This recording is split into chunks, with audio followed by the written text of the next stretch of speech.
most of your major chocolate already dominates most of your major food. Chocolate already dominates most of your major food preparation. Chocolate already dominates most of your major food preparation holidays. Chocolate already dominates chocolate already dominates chocolate already dominates most chocolate already dominates chocolate already dominates most chocolate already dominates most chocolate already dominates chocolate already dominates chocolate already dominates chocolate already dominates most of your major food preparation holidays. Chocolate already dominates most of your major food preparation holidays.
Chocolate already dominates most of your major food. Chocolate already dominates most of your major chocolate already dominates most of your major chocolate already dominates most of your major food prep. Chocolate already dominates most of your major food preparation holidays.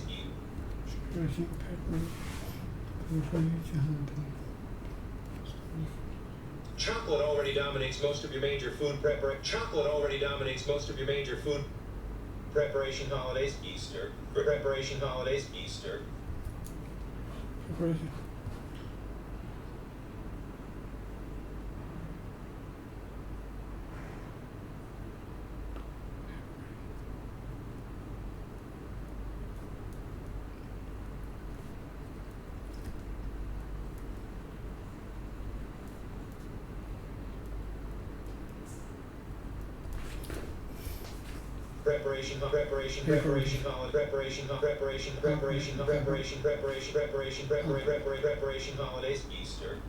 Christmas, what have you.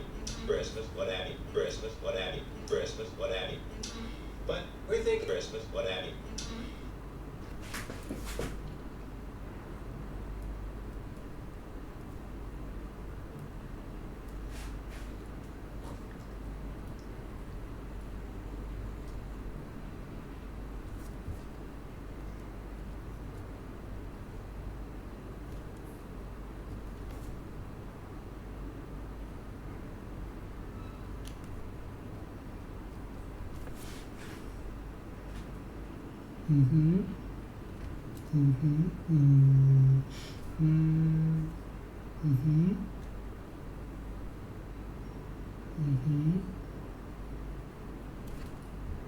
But we're thinking, given the right marketing, we can make Thanksgiving the immaculate holiday. But we're thinking, given the right marketing.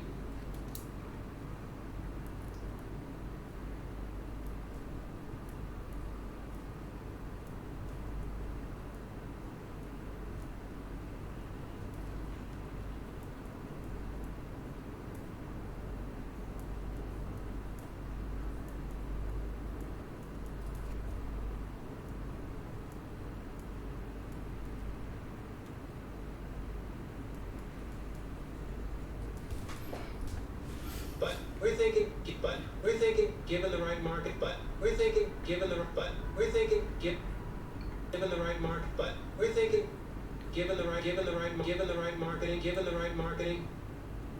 We can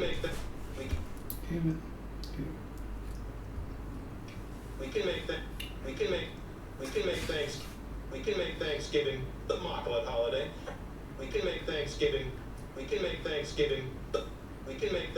We can make Thanksgiving the immaculate holiday.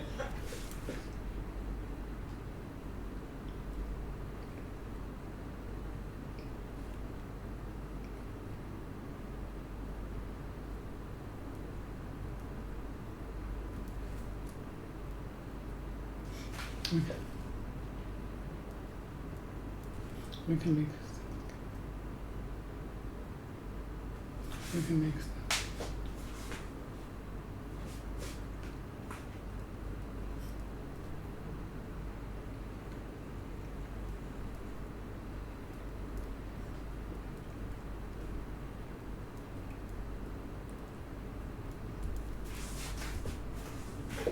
can make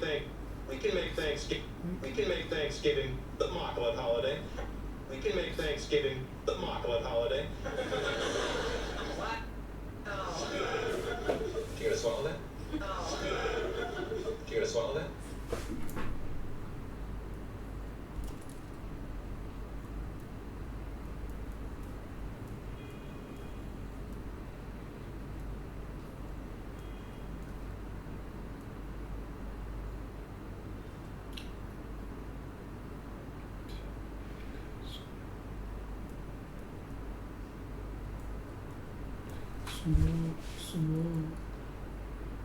slow.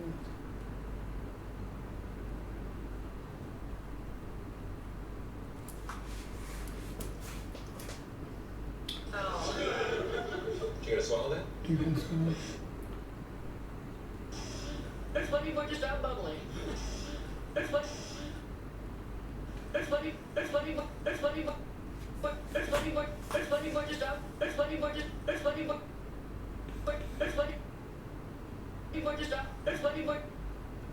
There's plenty more to stop bubbling. There's plenty more to stop bubbling. There's plenty more to stop bubbling.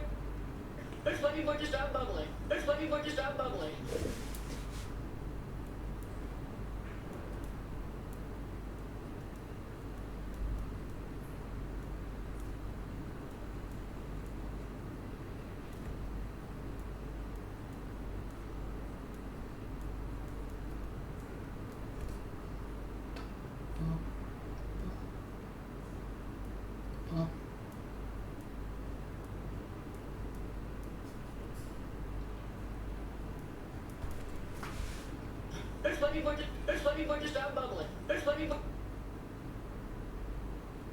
stop bubbling. Isn't that great? Isn't that great? Isn't that great?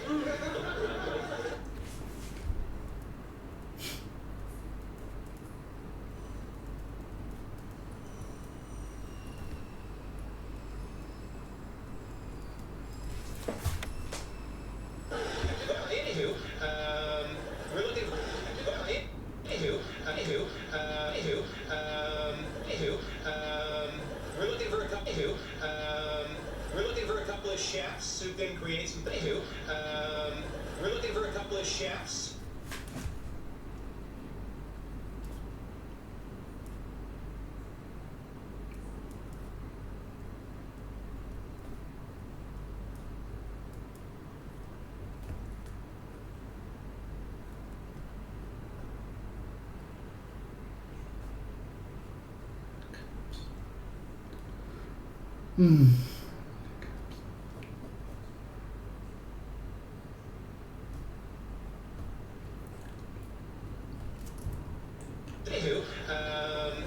We're looking for a couple of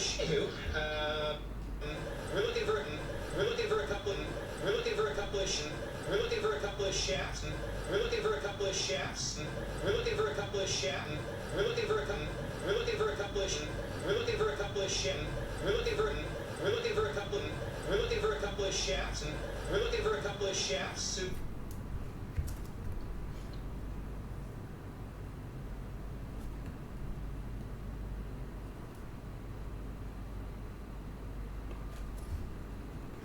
we're looking for a couple of chefs, couple of chefs, couple of chefs, couple of chefs, couple of chefs, couple of chefs, couple of chefs, couple of chefs, couple of chefs, couple of chefs, couple of chefs, couple of chefs, couple of chefs, couple of chefs, couple of chefs,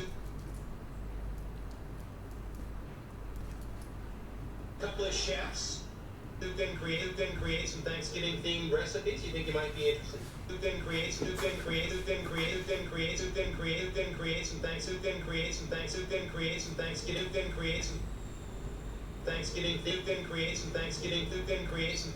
themed recipes you think you might who can create some Thanksgiving themed recipes you think you might be who can create some Thanksgiving themed recipes. You can create some Thanksgiving themed recipes. You think you might be interested? You can create some Thanksgiving themed recipes. You think you might? You can create some Thanksgiving themed recipes. You think you might be interested?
Who can create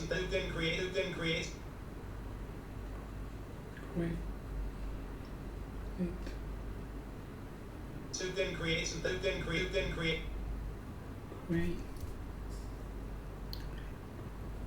Wait. Some Thanksgiving themed recipes, some Thanksgiving themed recipes. You think you some Thanksgiving themed recipes? You think you might be interested? Get some Thanksgiving themed recipes. You think you might be interested?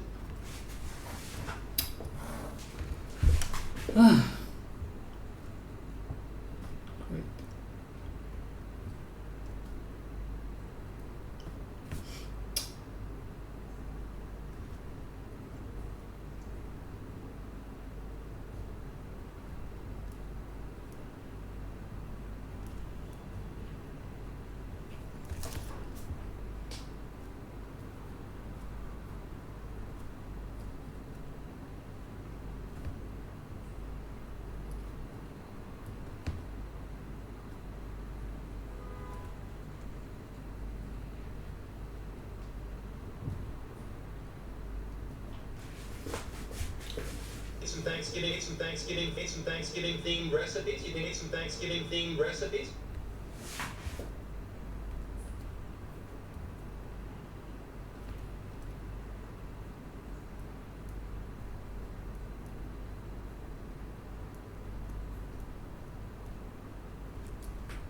You think you might be interested? Absolutely.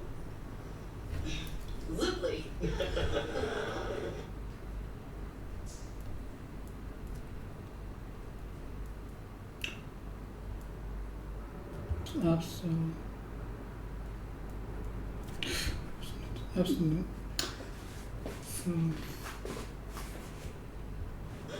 So, I love creating new recipes. I love Thanksgiving, and well now, I love mock. I love creating new recipes. I love creating new recipes. I love creating new recipes. I love creating new recipes. I love creating new recipes.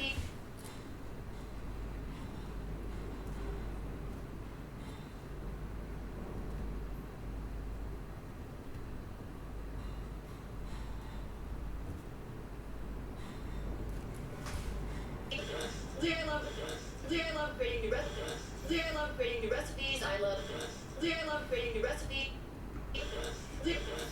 I love creating new recipes. I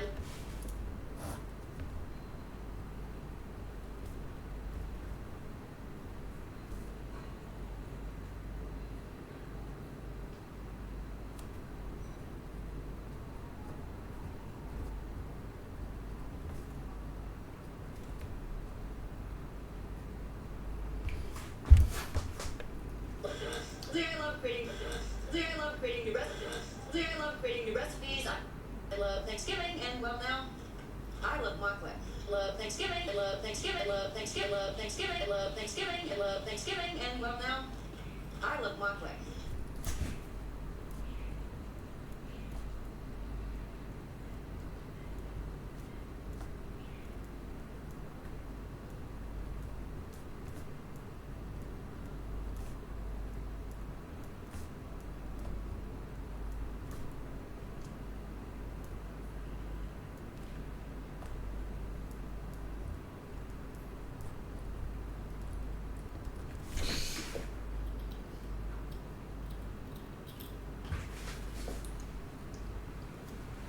Sounds good.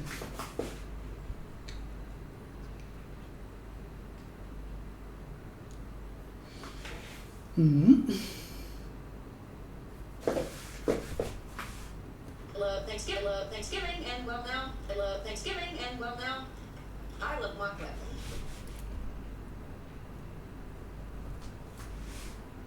Really? Especially that aftertaste. Really?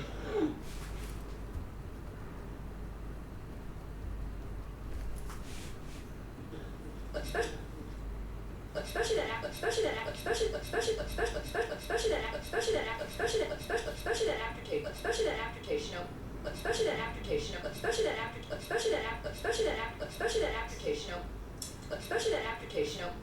Tie up. That'll last until Christmas. Especially that aftertaste, tie up.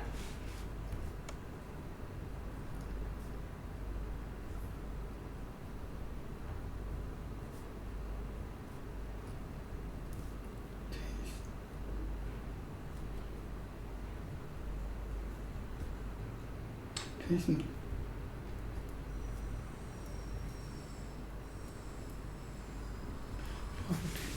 I'll tell it.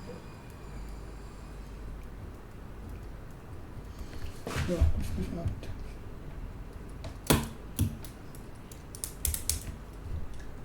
Especially that aftertaste, tie up. That'll last until Christmas. That'll last until Christmas.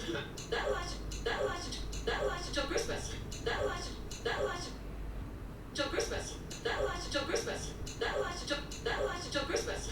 That'll last until Christmas.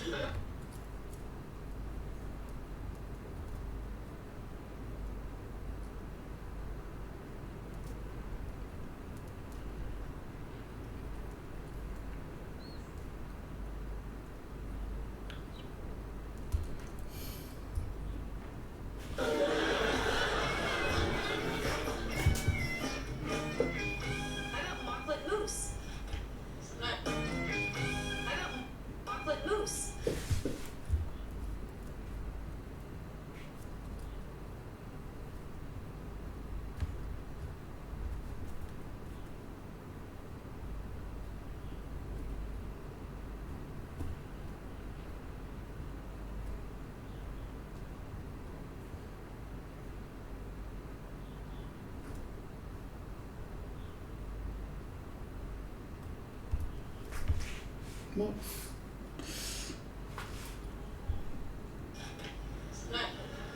It's not very Thanksgiving-y.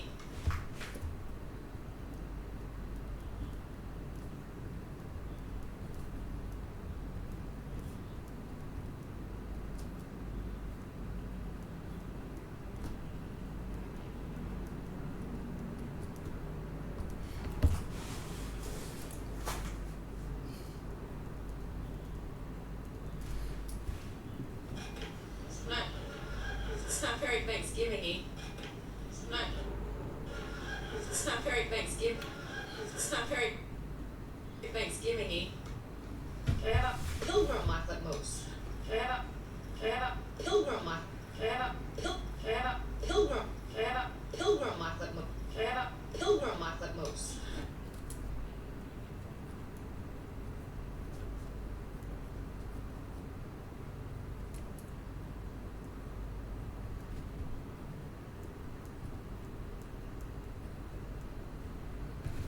Horse.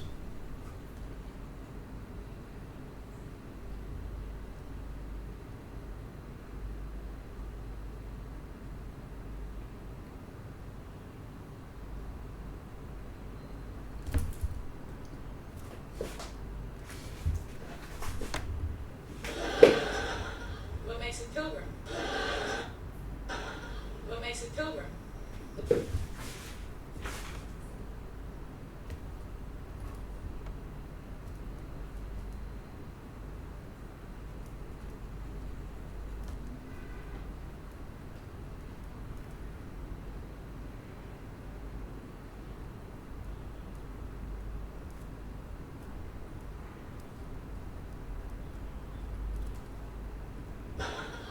makes a pilgrim? What makes a pilgrim? It's not very Thanksgiving-y. Should I have a pilgrim mocklet moose? Should I have a pilgrim mocklet moose? What makes a pilgrim?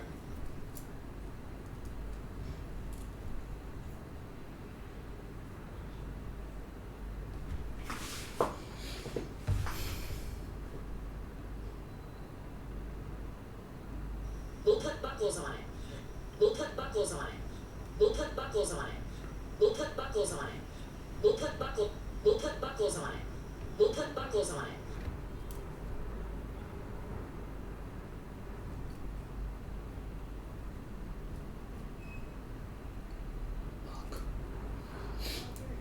Buck?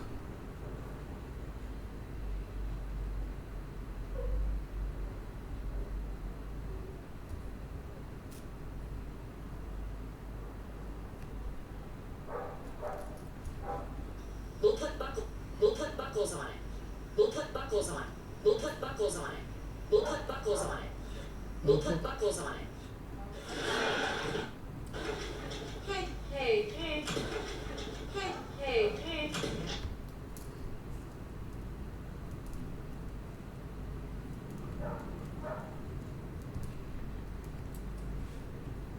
Did that Rosspot? Did that Rosspot? Did that Rosspot? Did that Rosspot?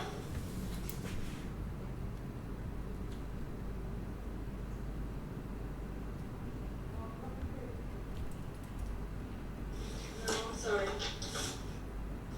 Why didn't he call?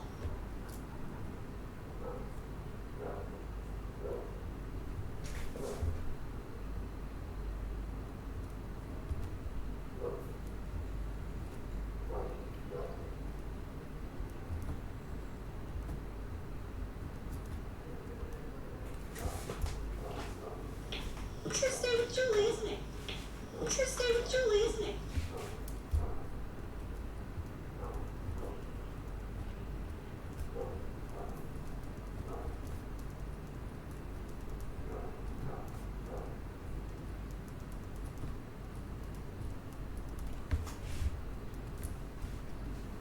He's gonna stay with her. He's gonna stay. He's gonna stay. He's gonna stay with her, and she's gonna be a hi.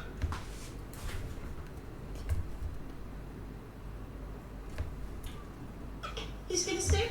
He's gonna stay with her. He's gonna stay with her, and she's gonna be a. He's gonna stay with her, and she's gonna be a hi.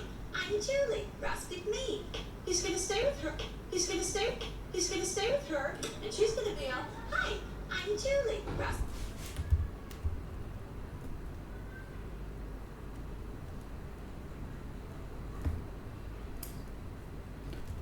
Down.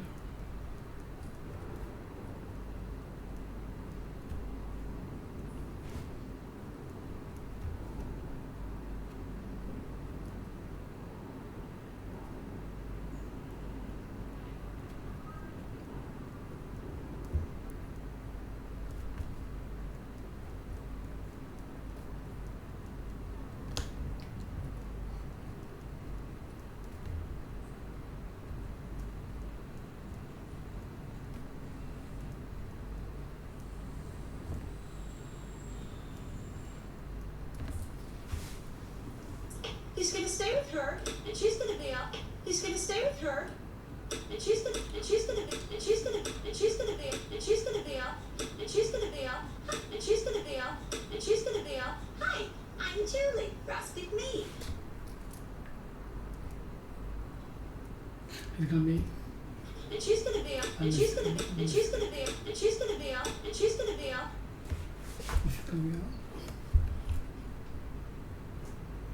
It's gonna be.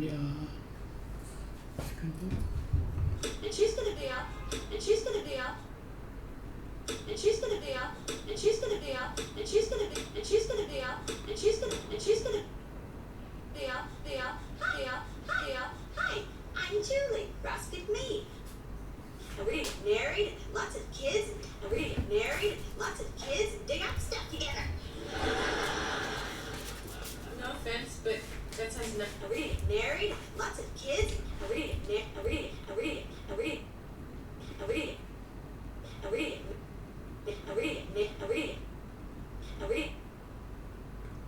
gonna get married? Lots of kids and dig up stuff together.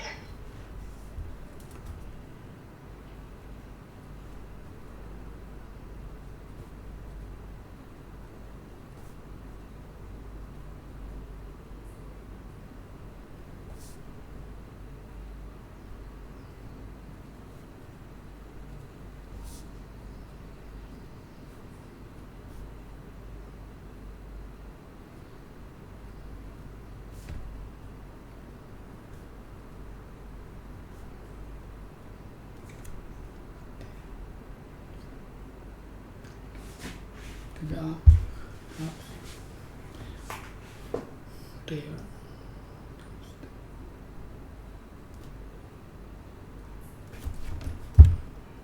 Are we gonna get married? Are we gonna get married? Lots of kids and dig up stuff. Lots of kids and dig up stuff together. To dig up stuff together. To dig up stuff together. To dig up stuff together.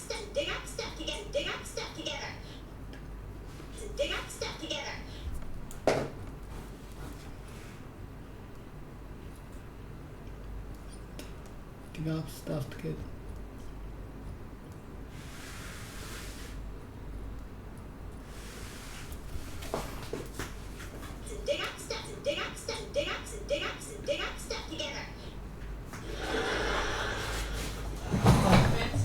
That sounds nothing like it. I don't know what I'm gonna do. What am I gonna do? I mean, this is like a complete nightmare. Oh, I know. This must be so hard. Oh no, 2 women love me. They're both gorgeous and sexy. My wallet's too small for my 50s. My diamond shoes are...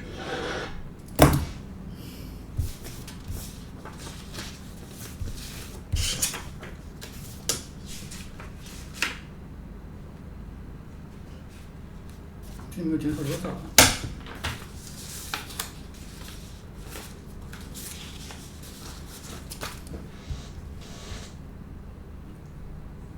Rebrand it.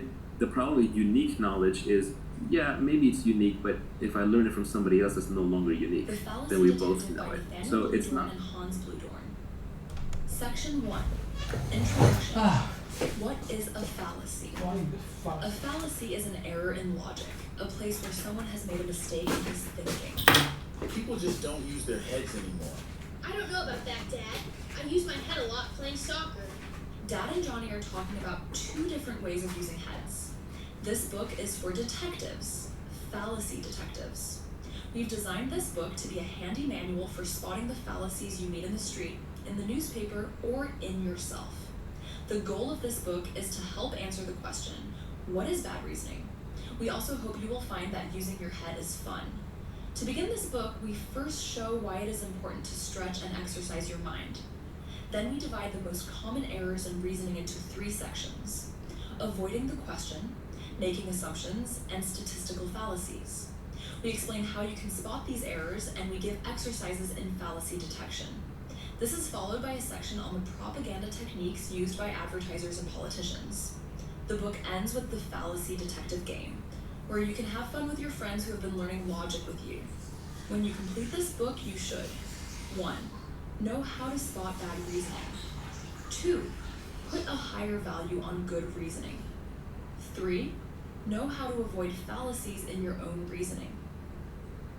Thousands of years ago, the Greek philosopher Aristotle began to study and categorize the errors in reasoning he saw. People have found logical fallacies to be the most interesting and useful part of logic. As you can see by the circle in this diagram, we do not cover all branches of logic in this book. All of the other branches, including syllogisms, scientific reasoning, argumentation, etc., are very useful, but we chose informal logical fallacies as the focus of this book. Lessons. This book is for students aged 12 and up. Adults can use this book too. We designed the lesson format for both private and classroom use, with exercises for many levels of difficulty. Each lesson begins with a section to read and ends with exercises. There are different ways you can use our book. We recommend that you work through this book in a group of 2 or more people. There is something about multiple people discussing their agreements or disagreements which brings out so much more in the lesson. Each person may want to read the lesson independently, then talk through it together. If children learn logic, but their parents do not, this may cause problems at home. We encourage parents to learn logic with their children. Please take out the trash. It's Monday and tomorrow is Tuesday. Hey, that's a red herring. What did you call me? As you read each exercise and give your answer, you can check yourself with the answer key provided in the back of this book.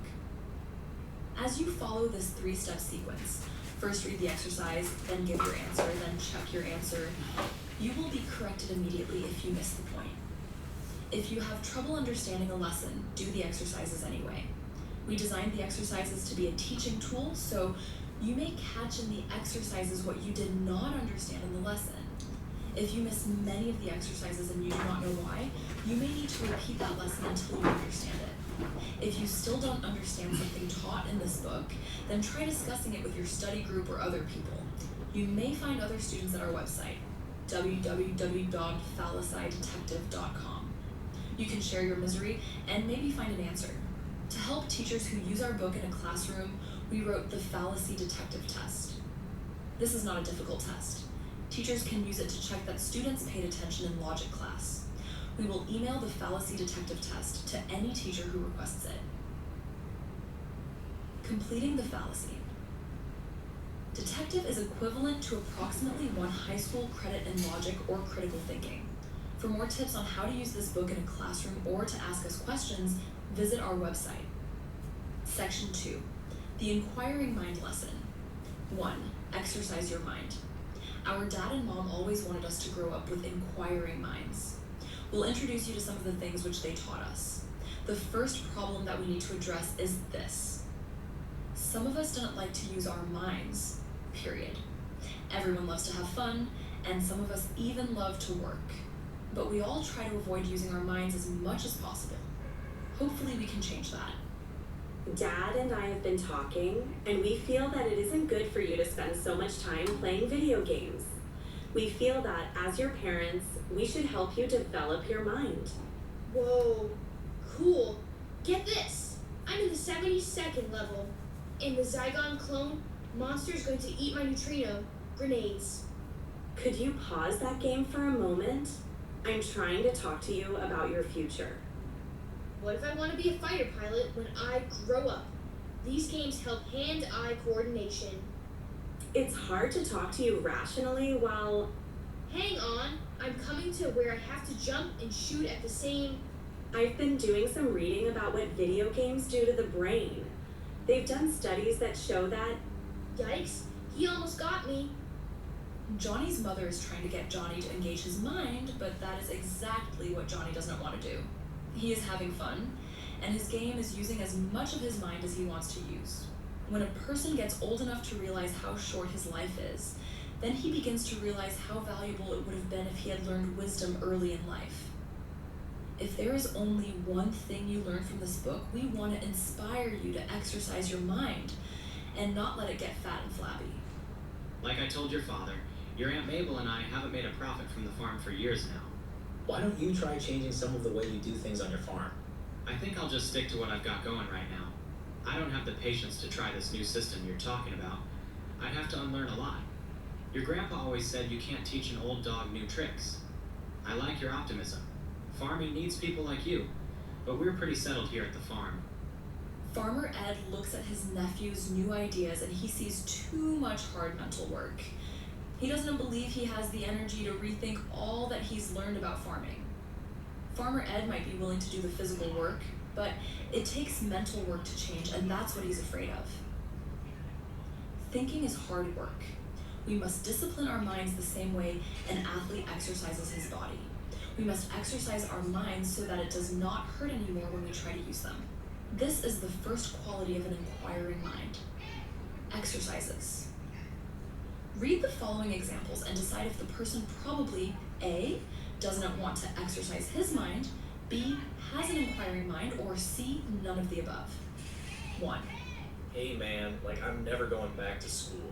These waves are like so much more cool. I just can like spend my whole life here, man. Like, this is the, like, life, man. 2, I can't pick up my toys. I don't remember where they go. 3, Don't make me go into town to pick up groceries. There's a foot of snowfall since last night, and it will be a pain to shovel out the driveway again. 4, My grandpa tried to get me to go to one of those political debates again. Yeah? You mean between the guys running for mayor? What did you tell him? He knows I don't go in for that stuff. I don't get what they say. Like, who wants to? 5, I like reading 2 different newspapers that report the same event. That way, I see the issue from 2 perspectives. 6, Oh, Dad, do I have to? I hate mowing the lawn. I get covered with grass and my allergies start to bother me. 7, I hate going to the library. I always get caught into reading some book and wasting a lot of time. But let's go anyway. 8, If I don't finish reading this book tonight, I'll have to pay a library fine. Answers to lesson 1. Exercise your mind. 1. A. Surfing should not be the only thing in life. Like, man, don't you agree? 2. A. Children have the amazing ability to forget things when it suits them. So do adults. 3. C. Ted isn't being lazy with his mind, but he might be lazy with his body. 4. A. Bradley's grandpa is probably trying to get his grandson to think about community issues. 5. B. Merle is making the effort to understand issues better. 6. Nathaniel. C. Blaine has a point. People with allergies shouldn't have to mow the lawn. Hans. C. Blaine is just trying to get out of physical work. 7. B. Newt is probably just complaining. He knows he likes to learn things. 8. C. Lesson 2. Love to listen. This lesson is about listening and the benefits that come from listening. At the county fair, Bob joins a circle of guys having a discussion. He catches the words, drives them up, and interjects his thoughts on what's driving up corn prices. After several minutes, Bob pauses. The guys try to imagine where he is coming from. They'd been discussing differences between men and women drivers when Bob joined them. Bob chalks their silence up to shyness and starts explaining little-known factors that affect the price of corn. Bob becomes more and more animated. He thinks they don't get his point. Finally, one guy mumbles something about feeding his pigs and strolls away. Everybody else does the same. What is Bob's problem? Does Bob talk too much? People who know Bob might agree. However, is it possible that his problem is deeper? Can it be that Bob simply does not like to listen, that he enjoys telling people what he thinks more than he enjoys listening to what they have to say? A wise man will hear and will increase in learning, and a man of understanding will acquire wise counsel. Proverbs 1:5, NASB. This verse tells us that wise men try to listen to others, and that is how they learn things. Listening goes a long way to communicate an attitude of humility. The way of a fool is right in his own eyes, but a wise man is he who listens. Proverbs 12:15, NASB. A person who is humble and who loves to listen may show these characteristics. 1. He is more interested in hearing what other people have to say than in having them listen to him. Humility brings respect for others and for their thoughts. 2. He places a modest value on his own opinions. He admits that other people often have better ideas than he does. 3. He willingly admits when he doesn't know something. If he doesn't understand something, he is open about it. 4. He is willing to question his own position on an issue. If a person shows these qualities, then he may be someone who loves to listen. And being a person who loves to listen is another ingredient in an inquiring mind. Exercises are the people in the following examples: A, showing that they love to listen, B, showing that they don't love to listen, or C, neither. 1. I know I'm right. I don't need to listen to you try to convince me that I'm not right. 2. Jabber, jabber, jabber. You just talk and talk. Would you give a poor tired body like me some peace and quiet? 3. Byron has been talking for half an hour non-stop to his co-worker Webster. He now says, "Webb, I don't mean to monopolize our discussion. Do you have anything to say? But be quick. I've only got a few seconds." 4. This music is so loud that it's blowing out my eardrums. Could you turn it down a bit? 5. I'm plugging my ears. I don't want to hear another one of your critical statements about me. 6. I need to stop listening to my friend Nat. I'm beginning to care too much about what he thinks. I'm a real man. I have a right to my own ideas. What do I care? I need to make my own decisions in life. 7. I just have too many opinions, and I know I jabber on about them so much. My opinions get in the way of learning. I need to just listen more and be more willing to accept other people's ideas. Answers to lesson 2. Loved.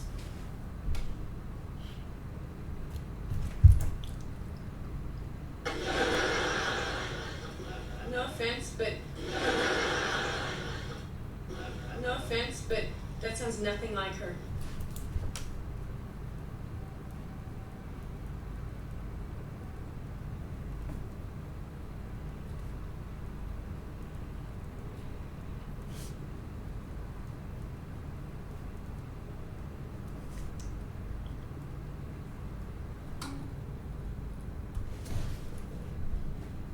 No offense, but that sounds nothing like her. I don't know what I'm gonna do. What am I gonna do?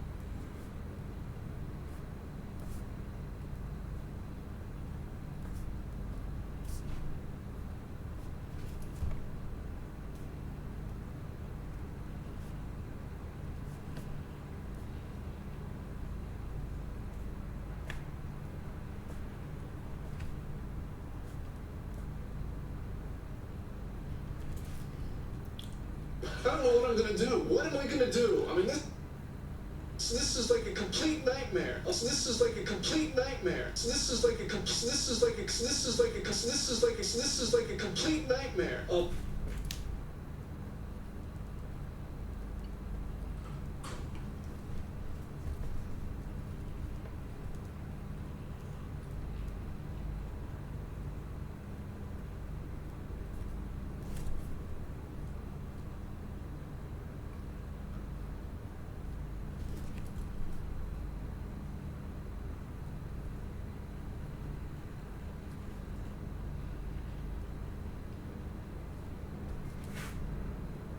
I know, this must be so hard. Oh no, 2 women love me. Oh, I know, this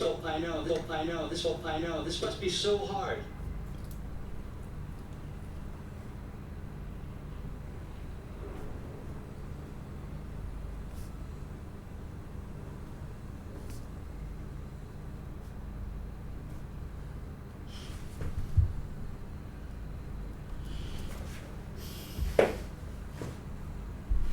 Oh no, 2 women love me.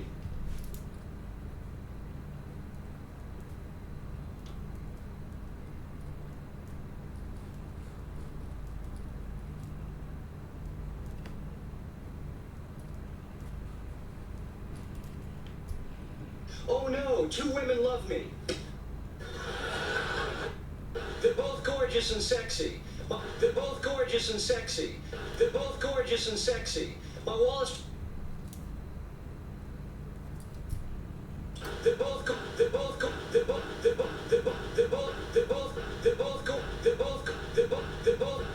gorgeous and sexy. My wall is just...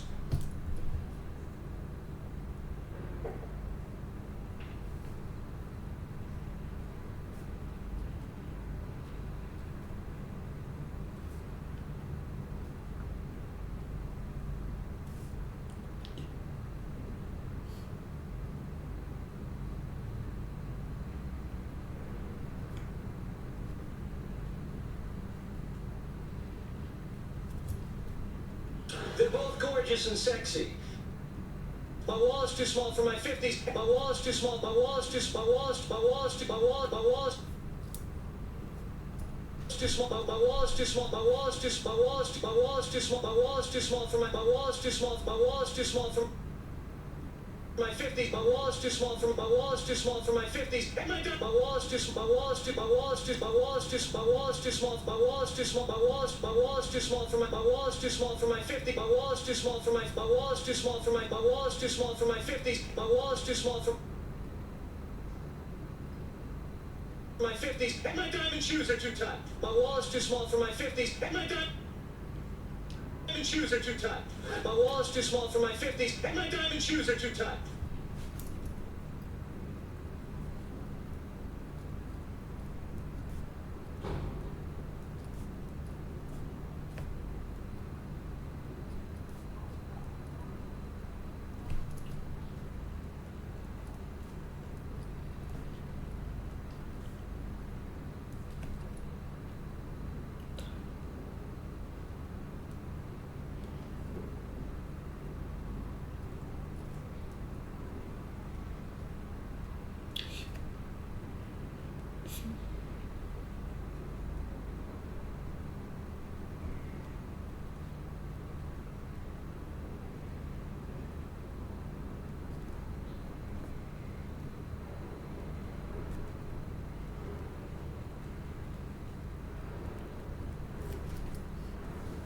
My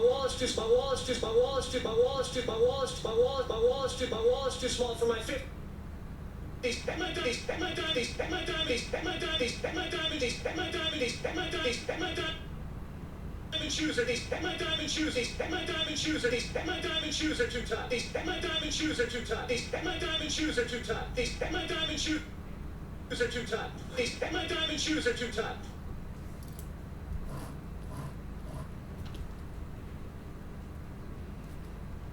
These, and my diamond shoes, and my diamond shoes, these, and my diamond shoes are too tight. These, and my diamond shoes are too tight.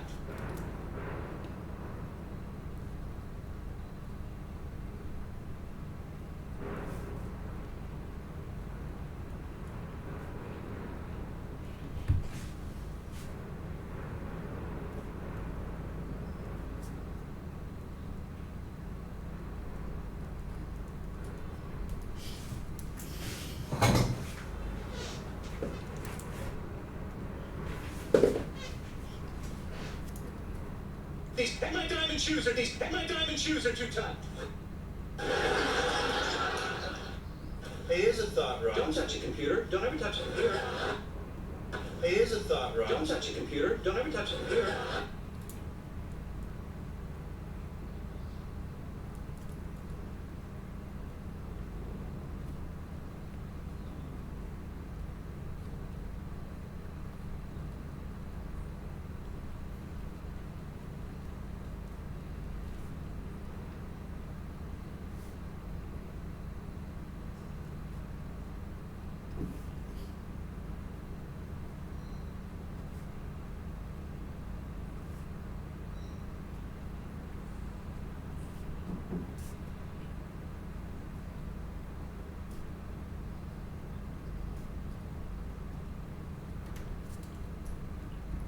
Hey, here's a thought, Rob. Don't touch your computer. Don't ever touch the computer. Hey, here's a thought, Rob. Don't touch the computer. Don't ever touch the computer. Don't ever touch the computer. Computer. Don't ever touch the computer. Computer. Don't ever touch the computer. Ross, listen. Ross, listen. I got 2 words for you. Ross, listen. I got 2 words for you.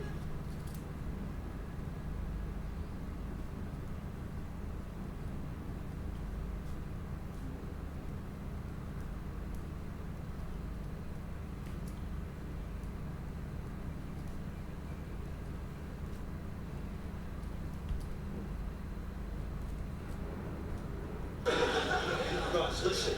I got 2 words for you. Ross, listen. I got 2 words for you.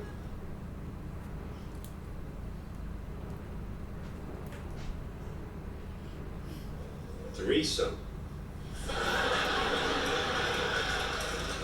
Okay, all right, look, let's get logical about this, okay? We'll make a list. Rachel and... Threesome.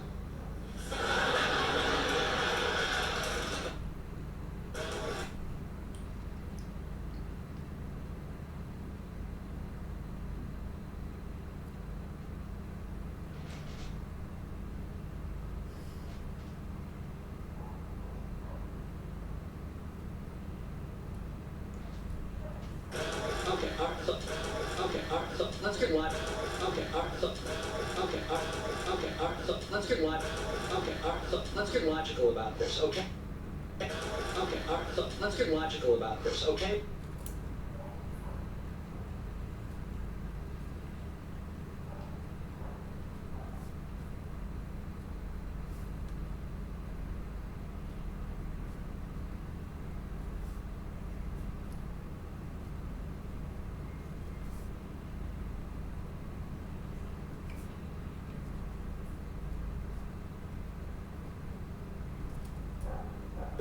Okay, all right, look, let's get logical. Okay, all right, look, let's get logical about this, okay? We'll make a list, make a list, make a list, make a list, make a list, make a list. Rachel and Julie, pros and cons.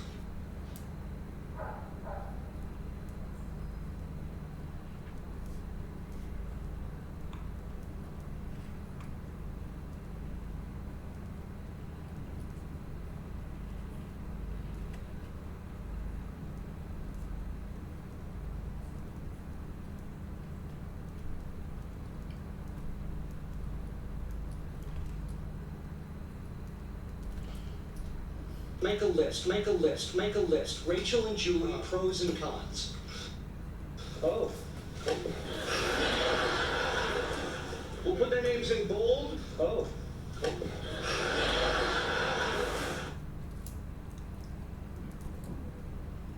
We'll put their names in bold with we'll put their names in bold with different fonts, and we'll put their names in we'll put their names we'll put their names we'll put their name we'll put their names in we'll put their names in bold.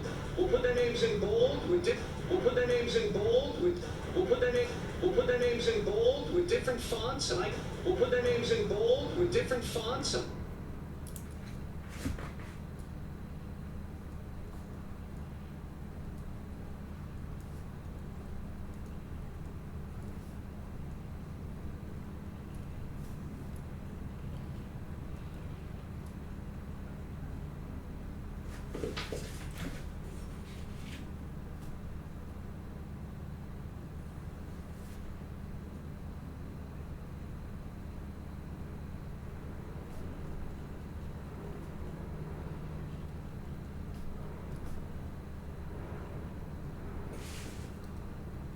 We'll put their name. We'll put their name. We'll put their names in. We'll put their names in bold with different fonts. We'll put their names in bold with different fonts, with different fonts, with different font,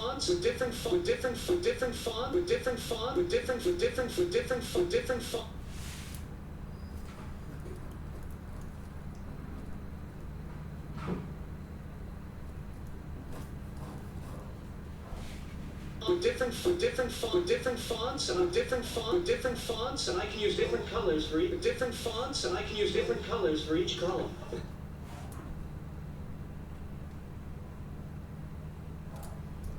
With different fonts, and I can use different fonts, and I can use different colors for each column. Different fonts, and I can use different colors for each column.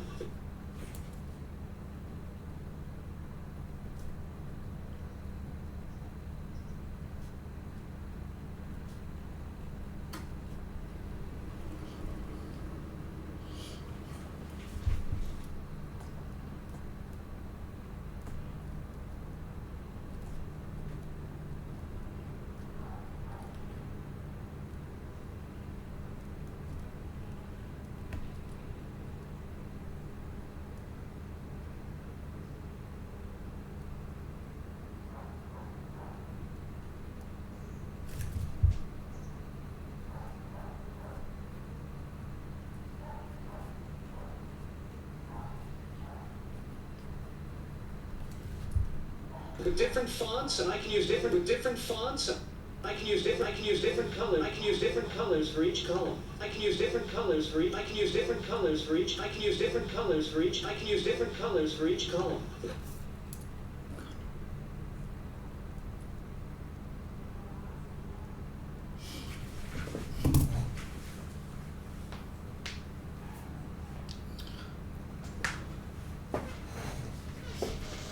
I can use different colors for each column. I can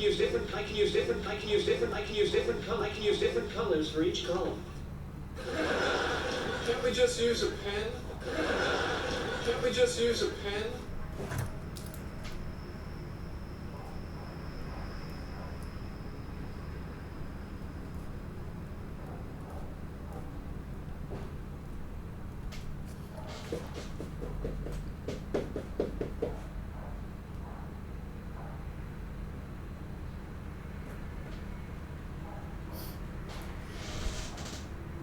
No, Amish boy. No, Amish boy.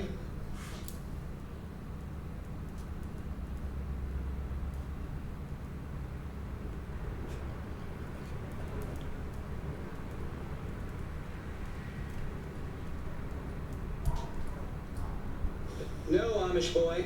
No, Amish boy. No, Amish boy. All right, let's start with the cons because they're more fun. All right, let's start with the cons because they're more fun.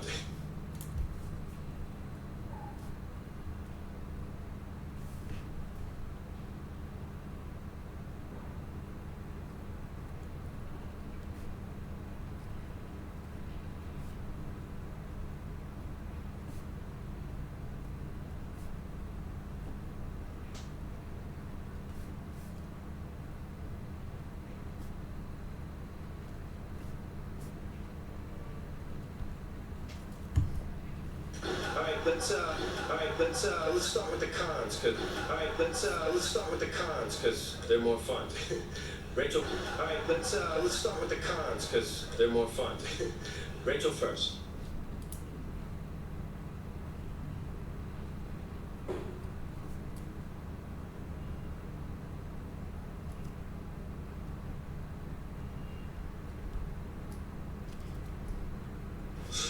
I don't know. I mean, all right, I guess you can say she's, all right, I guess,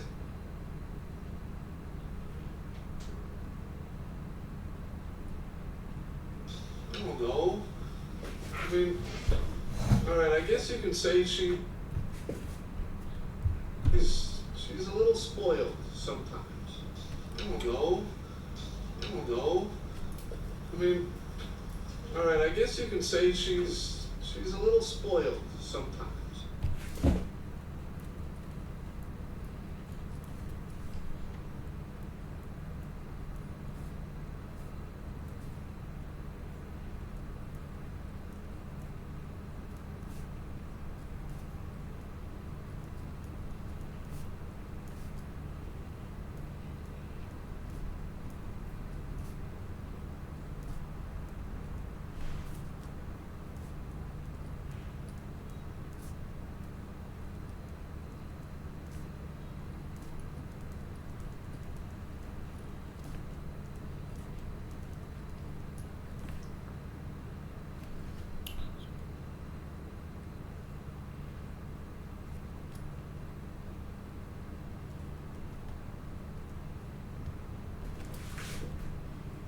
I don't know.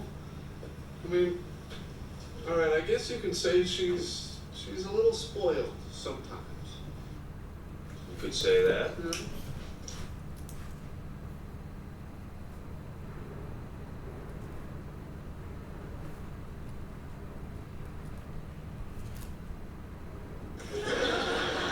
I guess, you know, sometimes she's. I guess, you know, sometimes she's a little ditzy. I guess, you know, sometimes she's a little ditzy.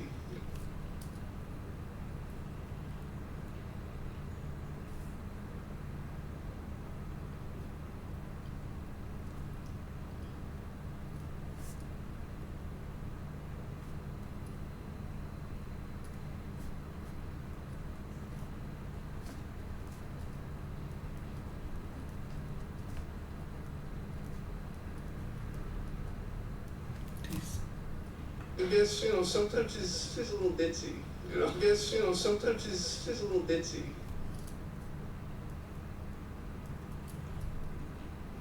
You know? I guess, you know, sometimes I guess, you know, sometimes I guess, you know, some guess, you know, some guess, you know, sometimes I guess, you know, some guess, you know, some guess, you know, sometimes I guess, you know, some guess, you know, sometimes she's a little ditzy.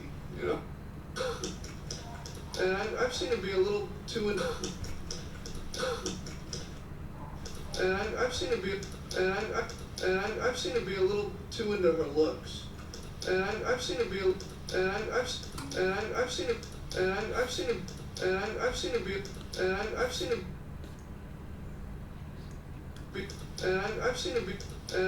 her be I've seen her be a little too into her looks. And I've seen her be a little too into her looks.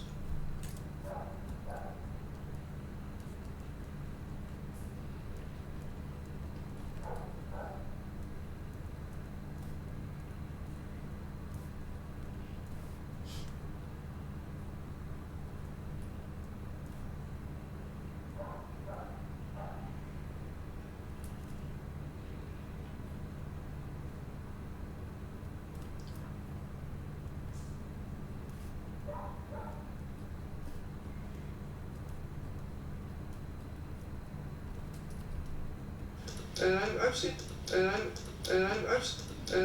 her be a little, I've seen her be a little, I've seen her be a little, I've seen her be a little too into her look.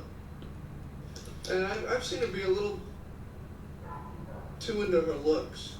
And I've seen her be a little too into her looks.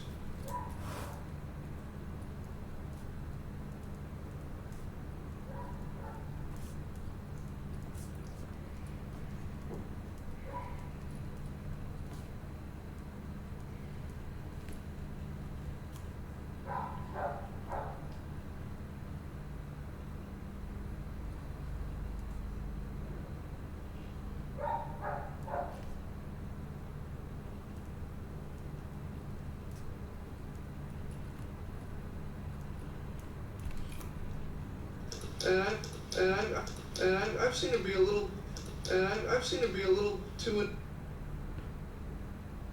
into her looks. And I've seen her be a little.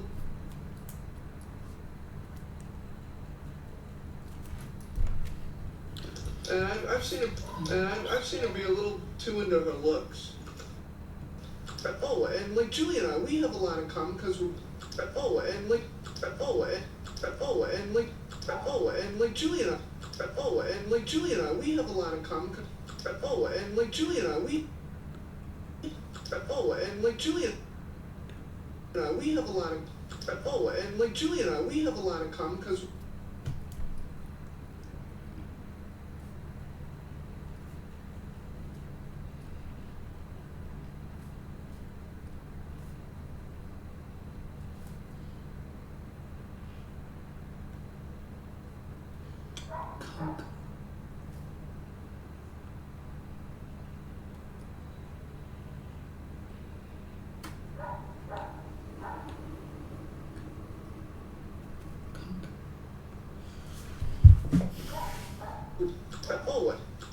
And like Julie and I, we have a lot in common. We have a lot in common because we're both. We have a lot in common.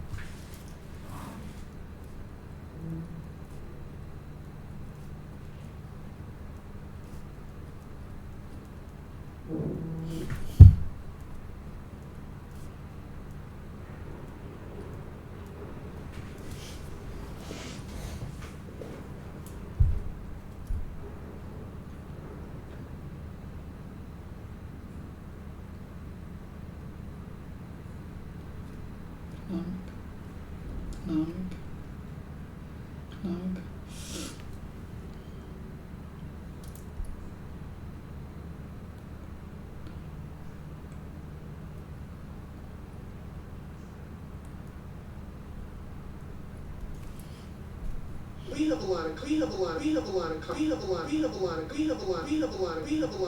a lot of.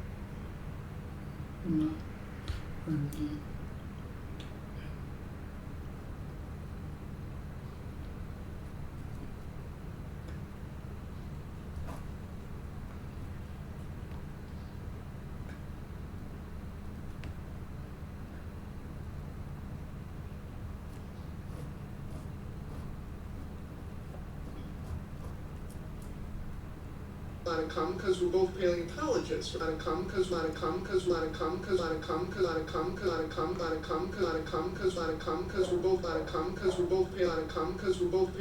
Because we're both paleontologists, right?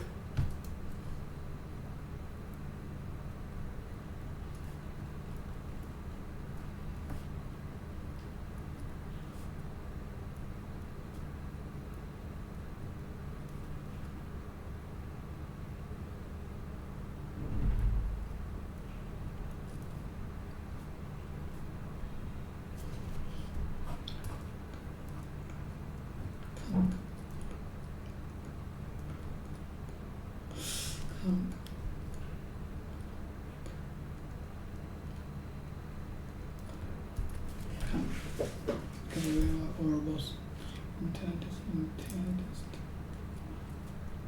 Not in common because we're both pale. Not in common because we're both paleontologists. Not in common because we're both paleo. Not in common because we're both. Not in common because we're both paleontologists, right?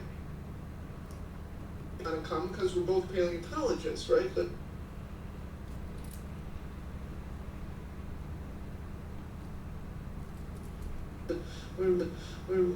Rachel's just a waitress.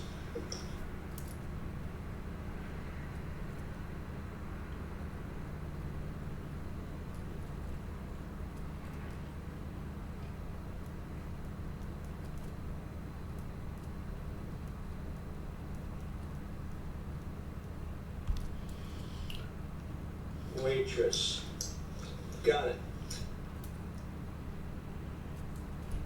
You guys want to play Doom?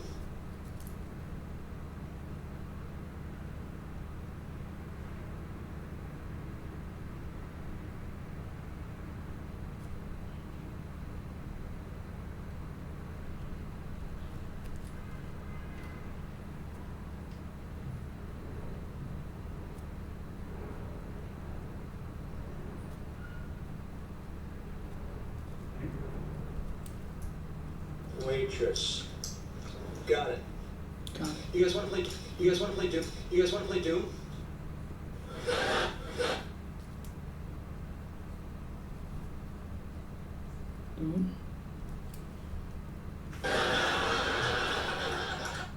Oh, we can keep doing this. Oh, we can keep doing this.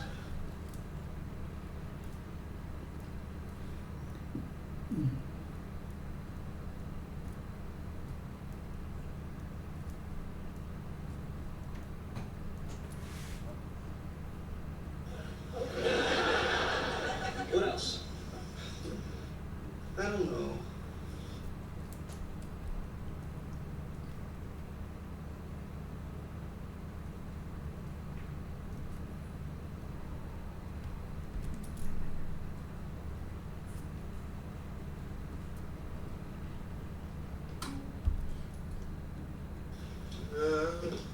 Oh, her ankles are a little chubby.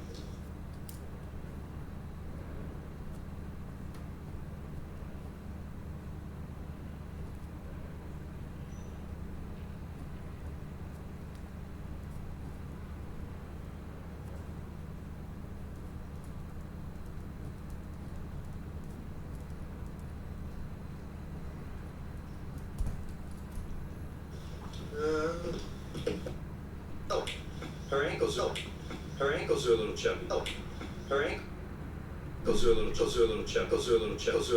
Ankles are a little chubby. Ankles are a little chubby. Ankles are a little chubby. Okay, let's do Julie. Let's do Julie. Let's do Julie. What's wrong with her?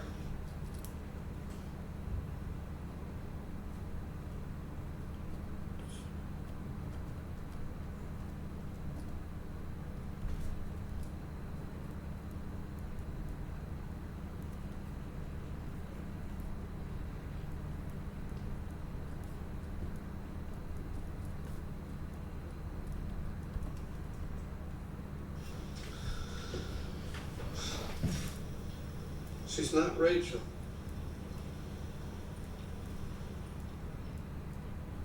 Okay, this is pumpkin pie with a mocklet cookie crumb crust. This is mocklet cranberry. She's not Rachel.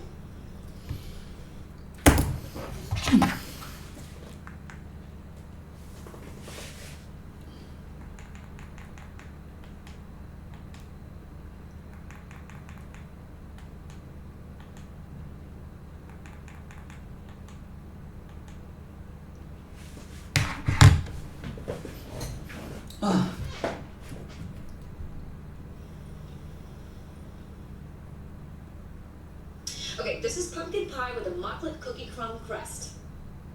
Okay, this is pumpkin pie with a mocklet cookie crumb crust.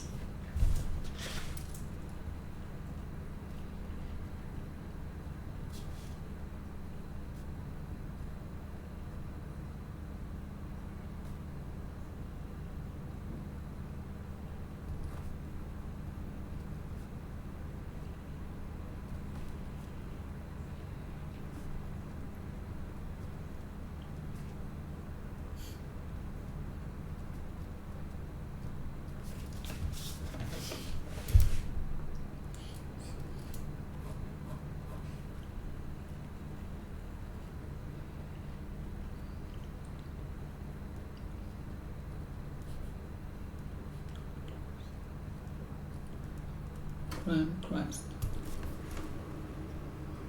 Okay, this is good pie with a mufflet, good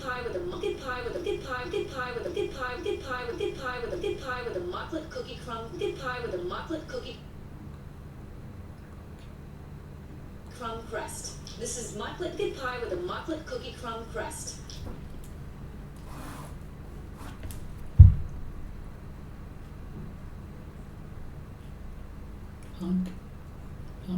Pumpkin.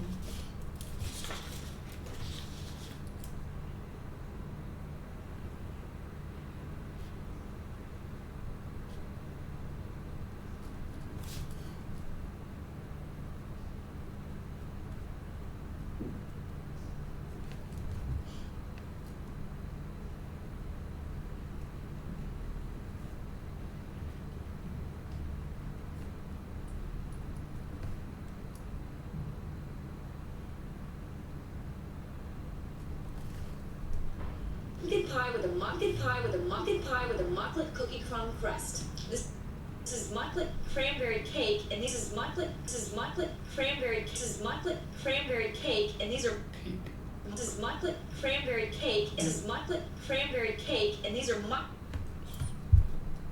this is mufflet cranberry cake.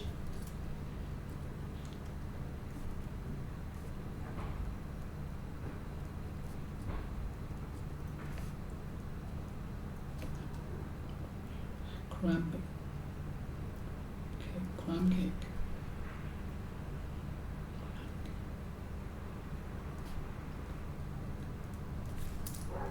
This is mufflet cranberry. This is mufflet cranberry.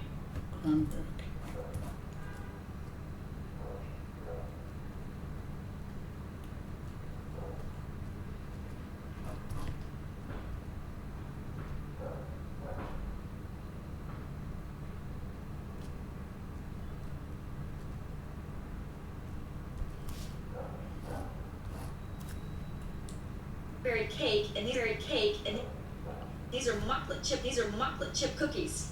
These are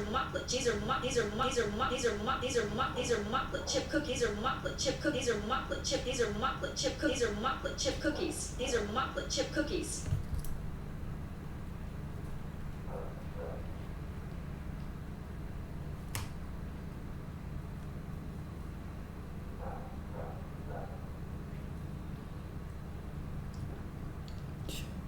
Chip.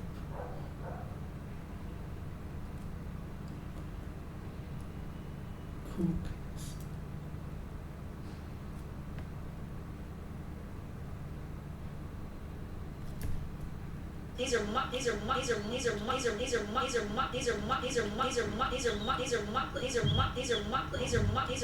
These are mufflet chip cookies. These are mufflet chip cookies. These are mufflet chip cookies. These are mufflet chip cookies. These are mufflet chip. These are mufflet. These are mufflet. These are mufflet. These are mufflet. These are mufflet. These are mufflet. These are mufflet.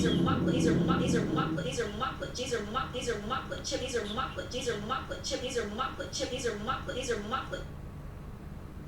These are mufflet. These are mufflet chip. These are mufflet. These are mufflet chip cookies. These are mufflet chip cookies.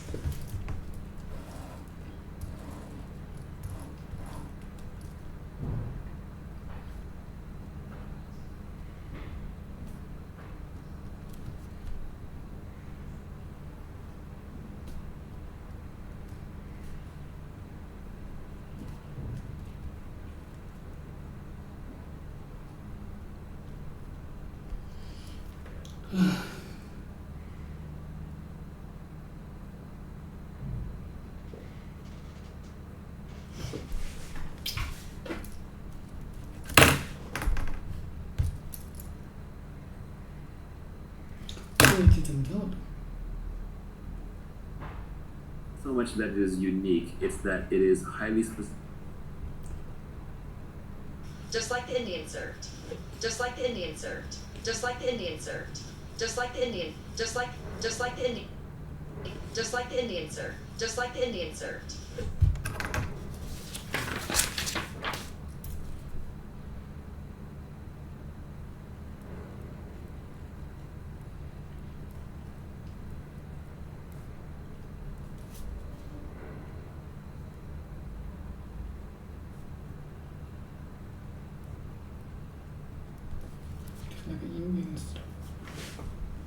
Just like the Indian served. Oh my god. Oh my god, good?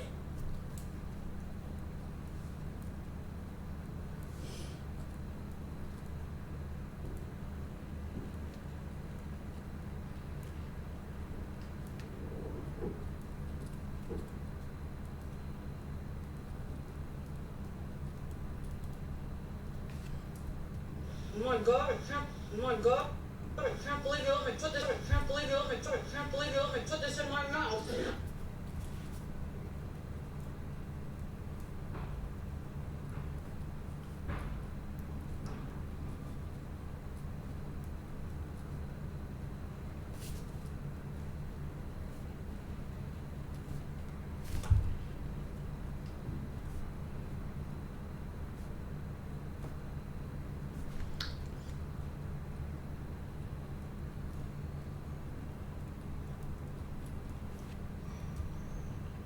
I can't believe you let me, I can't believe you let me, I can't believe you let me, I can't believe you let me, I can't believe you let me, I can't believe you let me. Put this in my mouth, I can't believe you let me, I can't believe you let me. Put this in my, I can't believe you let me, I can't believe you let me, I can't believe you let me, I can't believe you, I can't believe.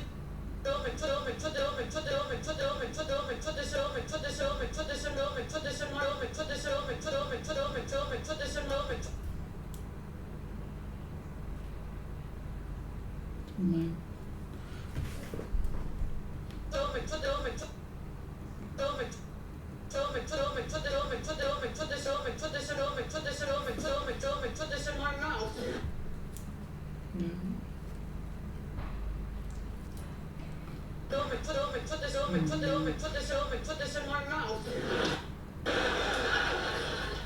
Wait, more!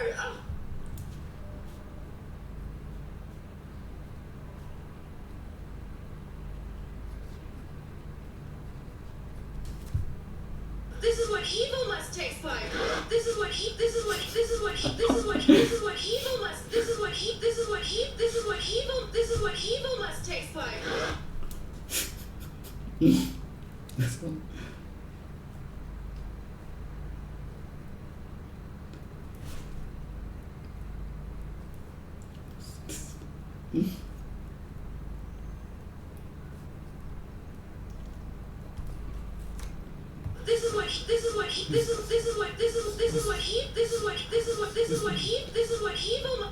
Evil must taste like.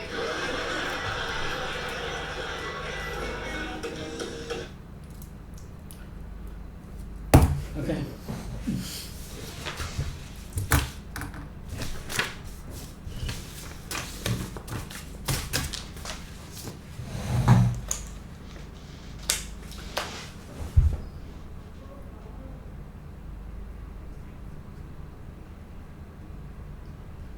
To listen. 1. B. Gary doesn't like to listen. He doesn't want to hear people give their side of the issue.